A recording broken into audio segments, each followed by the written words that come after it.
Guys, deluded. Obviously, Newcastle have just lost 2-1 to Arsenal. I've made my post-game review. I've obviously spoken at length in another vid about my players' ratings or the performances of players.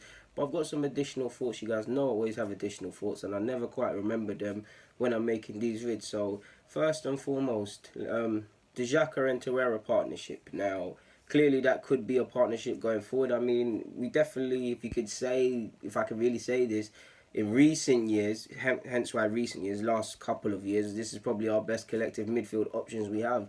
Xhaka is always going to be Xhaka. If he's rough around several edges. We don't need to get into depth about him. We know, you guys know already in it, but what he brings to the table, what Torreira could possibly bring to the table if the man can ever start a game, what Guendouzi, although young, has shown. Obviously, Ramsey needs to sign a deal or just move out, but he offers something.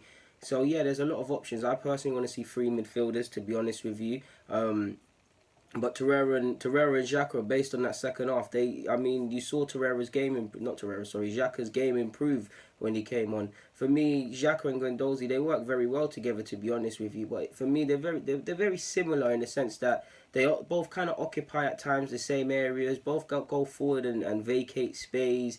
At times, both can play too many sideways passes as well, despite the fact that both actually have it in their locker to play a bit more direct.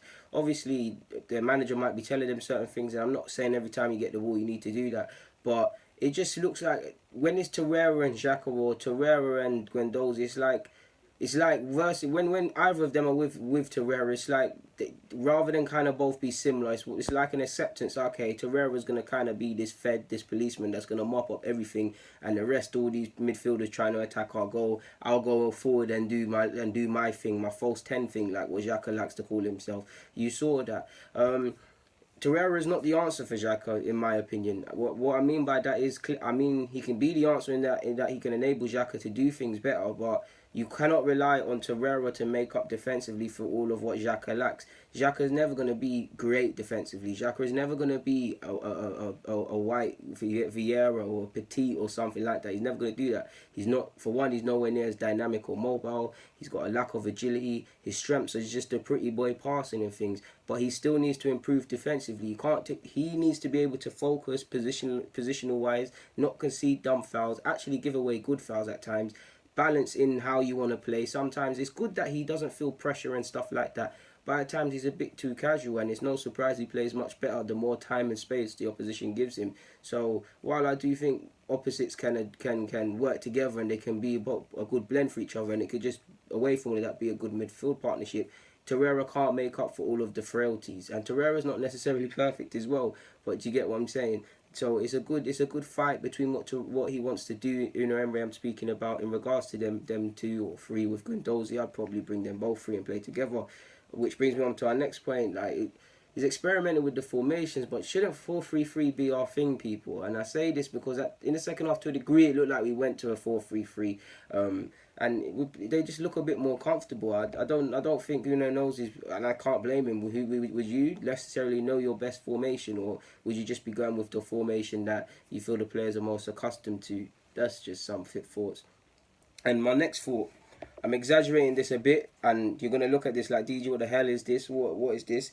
If you can imagine, this is Arsenal players. We've defended a set piece, a free kick, whichever scenario you want to invent for yourself, people. Yeah. This is what annoys me, because I saw Matteo Guendouzi, I love him, but I saw him do it. I saw Xhaka do it. I saw Socrates do it. Aubameyang as a striker, so I have a bit of sympathy with him, but I saw him do it. Collectively, and this ain't to dig them out, collectively, if we're defending a set piece and we've stepped, not a throw in, because you can't be offside from a throw in or anything, we've stepped up now. All of these players have stepped up. All of their work means nothing if one player is still here playing them on side, because my man is still on side. If he gets the ball, a nice ball in, he has an effort on goal, or if he tries to close him down and he outstrengths him, he's scoring. So this is why we need to focus, step up. Everyone needs to step up. This man needs to be Bellerin at times as well. Not in this game, but this season. It's just come to me. You need to quickly look around and see that I'm playing people on side step up, because like I said, if 9 other players excluding the keeper step up and one player doesn't, it means nothing. That's one thing I'd say, and that's probably in regards to how we look at defending and defensive phases as a whole as a club, which is what Emery needs to fix, and it's not going to be a quick fix in that regards, to be fair with you. Another point would be as well, Socrates. I don't like when people play up to the fact of, oh, he can't play on the left or the right, generally speaking, for centre halves, because yeah, if you ask Terry, so Campbell, Rio Ferdinand, and all these great centre halves, yeah, did they have a preferred, so Ledley King, a preferred side on the left or the right hand side of the centre half positions? They'd obviously give you one. More often than not, it'd probably be on the right hand side. But did it make, or Vidic as well, did it make them any less of a centre half if they moved to the other side? No. I'm not saying that to get at Socrates. I'm just, it's football fans get too technical on them things. But Socrates, many a times, yeah, because it will be a dead example. Many a times, if you're playing out from the back, yeah, if you're playing out from the back, you got to take it on your, and you're playing on the left hand side of the centre halves. He's got to take it on his left foot, purely because, yeah, I say that to say this. If you can imagine, man, if you can imagine, people, we're playing out from the back now, yeah. We're playing out from the back. We get one more. It's 4-3-3. Just to exaggerate the example, it's 4-3-3. Yeah. Centre halves have pulled out.